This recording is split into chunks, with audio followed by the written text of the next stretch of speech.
So let's move on to our first speaker, Mr. Teemu Roos. He's a computer scientist and an active contributor to the discussion on artificial intelligence. Currently, he's an associate professor at the Finnish Center for Artificial Intelligence and University of Helsinki. Teemu, the floor is yours. Dear Minister, dear Director General, ladies and gentlemen, a pleasure to see so many of you here.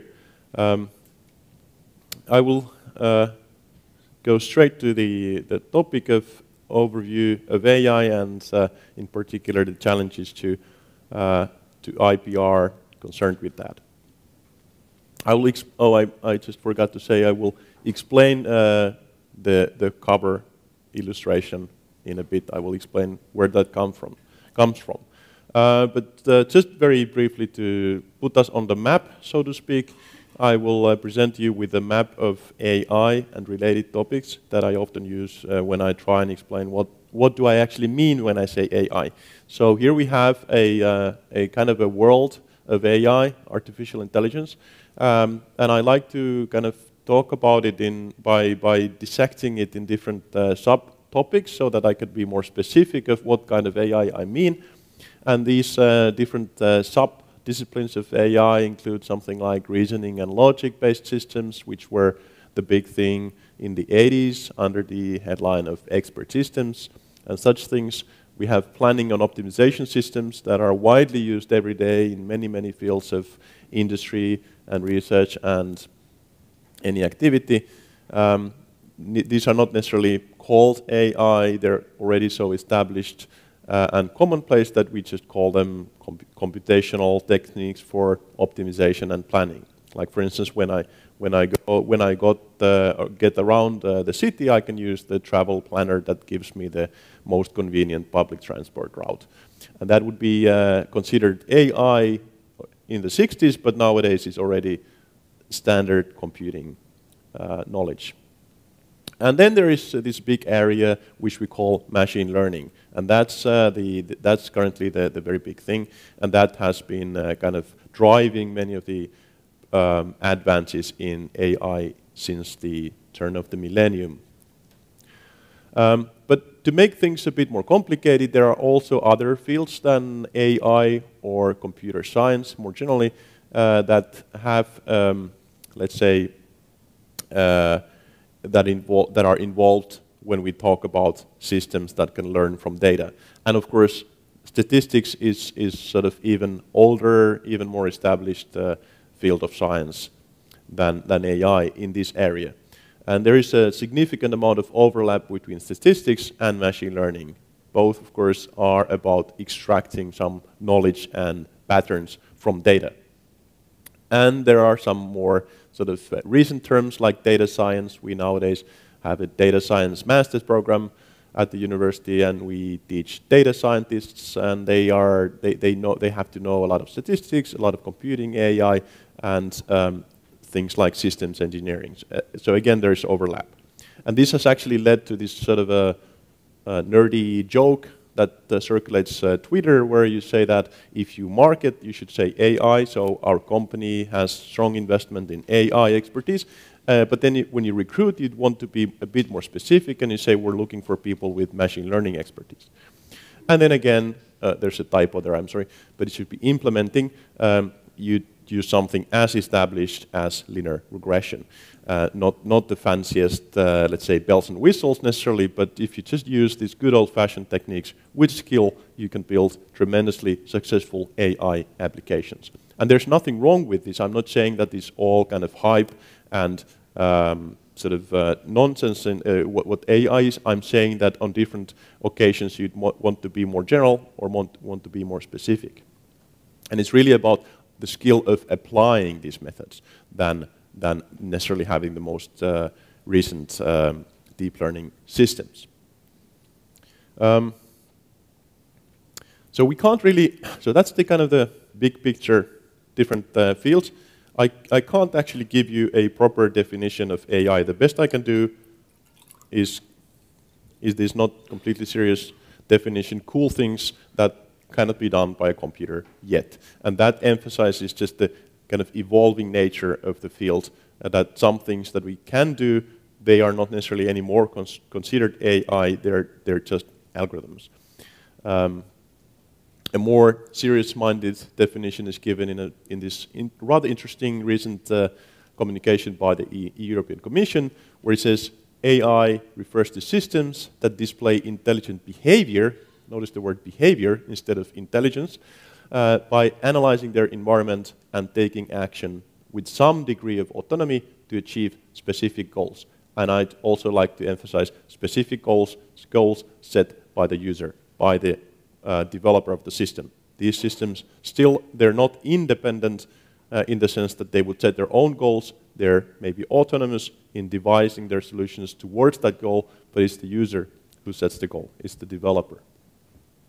And as I said, machine learning is the current big thing in AI, and that refers to systems or algorithms that improve their performance in a given task. So that's specific goals, almost the same thing, given task, when more data becomes available. So that's a nice property of the system. The more you use it, the better it becomes. So I'd like to sort of dive a little bit deeper within the time that we have into what machine learning is, give a couple of examples, and I even have this ambitious plan that all of us, we would be able to learn a particular machine learning algorithm. I think we can do that, but let's see. Let's go step by step. So I already mentioned that the machine learning is the current hot topic in AI, and there's a couple reasons. I also said that in the 80s we would be using some rule-based systems, and we call them, or I guess I'm too young to say we, but machine learning researchers, or AI researchers rather, developed these rule-based systems, logic-based systems in the 80s and called them expert systems. But that turned out to run into obstacles in sort of the nature that it was so hard to encode as a set of rules what we usually think of common sense reasoning. And that was the kind of showstopper in the 80s, and that's why we didn't have the breakthroughs that we're having these days. These days, we are using machine learning instead of manually encoding our knowledge, and that's possible because we have so much more data. Data. This is something that comes up in all the presentations and talks, and that, I think, is very good because this is something that is completely changing the dynamics, the possibilities that we have. We have a lot of data, and that's why, or that's because all the data, or well, almost all the data is already to begin with in a digital form. There doesn't have to be a person to transform the data in a form that is suitable for automatic processing. Most of the data is already generated by these devices, computers, systems that you use, and so it's easy to collect it. And we have plenty of computing power to store and process that, and that's making it possible. So what do we then do with machine learning? You must have seen a lot of examples. Self-driving cars, that's a big headlines about that.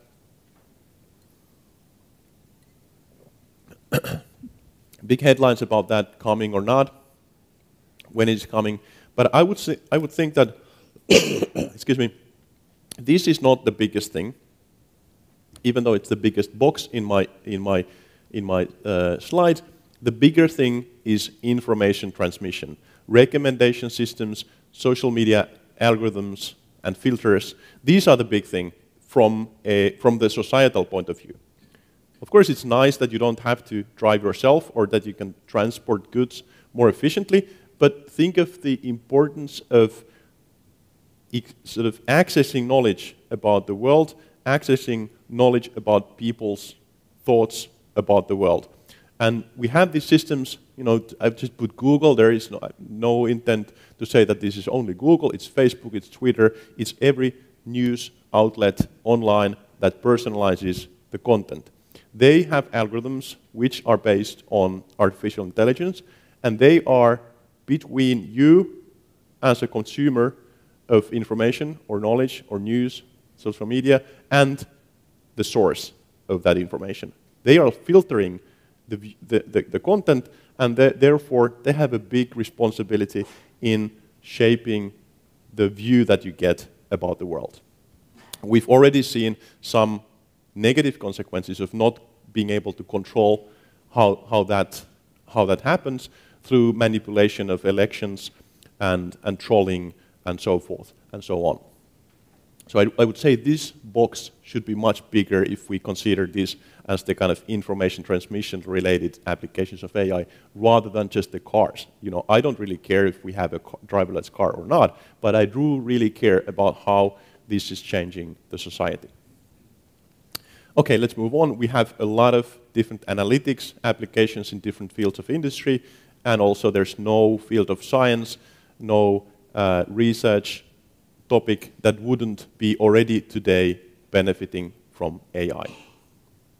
I collaborate with not only engineers building mobile systems or quantum physicists building different new materials, but I also collaborate with anthropologists and historians. And we've analyzed the evolution of, let's say, for instance, we've actually analyzed the history of the Little Red Riding Hood fairy tale. So this is really completely ubiquitous in scientific research. So now I'd like to take a look at a particular example of what machine learning is. And this, I believe, is the sort of the simplest possible method, and that's why I bet we'll have no trouble getting to the bottom of the matter in, let's say, 5 minutes.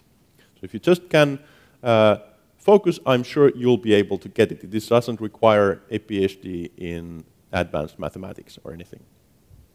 Okay, so we'll take a look at a particular classification algorithm, an algorithm that can distinguish between one kind of objects and another kind of objects. Let's say patients arriving at the clinic, we do some tests, and we're trying to distinguish whether they are healthy or whether they have a particular disease. That's a classification task. This is the simplest possible method there is, arguably, but it's still surprisingly hard to beat. As a machine learning researcher, my daily work involves trying to come up with better and better algorithms for doing this particular task. And it's not a few times, it's actually quite a few times that I've come up with an idea that I thought was very clever and that is going to lead to a brilliant classification algorithm. But then when we go and test it, we've noticed that this good old technique that was developed in the 50s beats us. So this is actually a very good benchmark or baseline algorithm to compare when we're developing new methods, even today. But it has some downsides. It needs a lot of data, and it can be very, very slow, computationally heavy. But okay, let's look at the idea behind it. I'm not going to show you the code. It would be about 5 or 6 lines of code, so it wouldn't be all that long. But I think the idea can be explained extremely simple terms without any reference to program code or something as technical as that. Okay, so let's pretend that we have some data, about 20 data points, I guess, and we have been able to measure of each data point. So each dot in your screen here is one data point. So let's say these are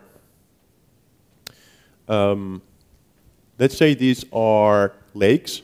You know that in Finland there are a lot of lakes, and we have collected some data, some measurements. Some hydrobiologist has gone to the lake and taken out some water, analyzed that, and characterized that water or the lake with a couple properties. First property, let's say this horizontal axis here, left to right of each lake, would characterize how much the water flows in the lake. So on the left, there are lakes where the water basically stands still and doesn't flow. Like, let's say we measure that. I'm no hydrobiologist, so I don't know what is a good measure, but let's say it's cubic meters of water flowing through the lake per day. And let's say there's only a little, I don't know what the range of that number might be, but let's say there's less water flowing through these lakes, for instance, than the ones on the right. Okay, so that's the horizontal axis. Then the vertical axis, naturally, it would be the depth of the lake. So on the top here, these are lakes that maybe the average depth of the lake is, I don't know, what that might be, 5 meters. That's relatively deep lake, in at least as far as I know. And here there are very shallow lakes at the bottom of the plot. So that's the vertical axis. Okay, now we know what each data point represents. Never mind the stars currently, or for now, just look at the dots here. You might wonder, what is the color? Why there are two different colors? Well, that is the task that we're trying to decide, whether this lake is in danger of sort of the quality of the water is going to deteriorate. I think it's called, was it eutrophication or something, where there's more and more biomass growing in the water. So the water grows, the quality of the water degrades, and we would color those lakes red in the diagram. So these are the lakes with problems with the water quality, environmental quality of the water. And the yellow ones would be the ones where the water quality is fine. The water is clear, the fish are doing fine, and people enjoy swimming in the lake and everything like that. Okay? And so as I said, excuse me, the biologists have collected this data. They know how much the water flows, they know how deep the lake is, and what is the quality of the lake, whether there's a problem or not. Now we have these stars. These would be new lakes. These would be lakes where the biologist hasn't had a chance to visit, but they would like to predict whether there is a risk of eutrophication, of the water quality going bad.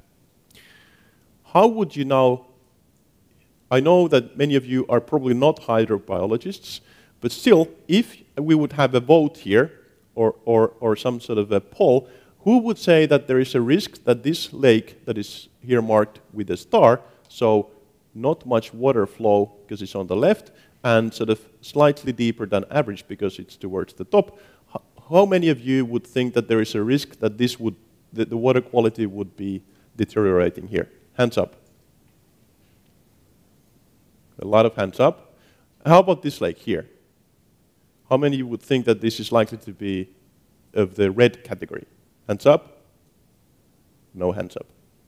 Would anybody like to propose an argument? Because I thought that you're not hydrobiologists, but apparently you are. Or how did you come to this conclusion? Anybody?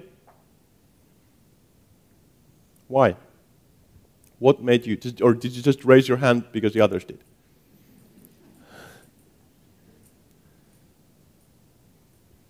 Yes? The logic was that there is a massive amount of red dots around the first star, but the second one is more questionable because it has gold. Okay, so the proposed solution, or the argument was that around this star on the left, there are other lakes, similar lakes, that have been colored red, whereas on the right, there's mostly yellow, but there's also some red, so it's not as clear as that. So this is the answer that I get. That's the first argument, by and large, that I get first. And then there's another one. Somebody starts thinking about it and says, well, the water doesn't flow that much here, so it's likely that the quality of the water could go bad, and there's more flowing water here, so that's the kind of the hydrobiology answer. And these are both valid answers. The algorithm would actually just find the nearest data point. In this case, it would be that nearest neighbor. That's why it's called nearest neighbor. That one, and in this case, that one. And it would pick the same color as the immediate nearest neighbor, the single nearest neighbor. There you go. So the algorithm agrees with you. That's the algorithm. That's called the nearest neighbor algorithm. Despite its simplicity, as I said, it's a surprisingly powerful algorithm that we can use for many different kinds of machine learning problems. Believe it or not. And I wanted to explain how this particular algorithm works, because I wanted to kind of demystify the whole thing. It's not some magical bubbling solutions or people in lab coats poking a kind of a quantum computer somewhere in the lab. It's just very ordinary logical thinking applied to large amounts of data, or in this case, small amounts of data. But the principles are simple. Anybody can understand them. And if you know these principles, then you'll be able to understand what are the limitations, what are the opportunities, more or less. Of course, there are more advanced algorithms, and there are sort of different intricacies related to applying this, for instance, to images. The way I represented the data here made the problem relatively easy. It's only two-dimensional data. But if we have images or sound or text, you need to figure out a couple more things. But this is the kind of basic principle underlying machine learning. Look at the data, find the relevant data, find patterns, and apply them to produce some predictions about the things you're interested in. So if we then fast forward to more advanced techniques that might have some relevance or more relevance to IPR, we might look at some things like generative models. So there, the model is not trained to choose between two things, do this classification task. It is trained to generate more data of the same kind that you put in. And I won't explain how that works in detail, but you can then produce more, let's say, images, text, or music. And the only thing you need is some examples, or more examples that you have, the better, and you can then produce similar data. So this is an example already from last year from researchers at Aalto University and NVIDIA. And these are computer-generated fake images. So this is related to the deep fake. So this is deep learning, and these are fake. So this is kind of deep fake images. The recent advance is that you can make them also speak, and you can make them say whatever you like. So imitate another person. So if we would be able to have a video where whoever person in the world is speaking the words, making the gestures that I'm making right now. And it's kind of building on this kind of technology. Another example, and now this explains the cover image that I had, is called style transfer, and it's also very relevant and related.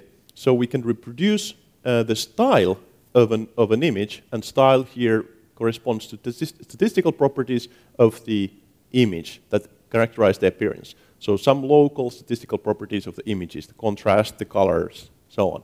And then transfer that style to a given image to get that style. So, for instance, this is an image that this is me last night preparing these slides. And then I took this photo, I quickly ran it through an app called Prisma on my phone, and I chose the style Mondrian. That's following the artist, Piet Mondrian, I think, and it creates this kind of a piece. And I could try to change the styles. This is another style. It just takes half a minute, or let's say 10 seconds to click the different styles. Like this kind of monochrome images. This one was quite fun, looks like Lego blocks or something. And then I got carried away. I took another photo of myself this time, not having my wife to take all those photos. So here's a couple more styles.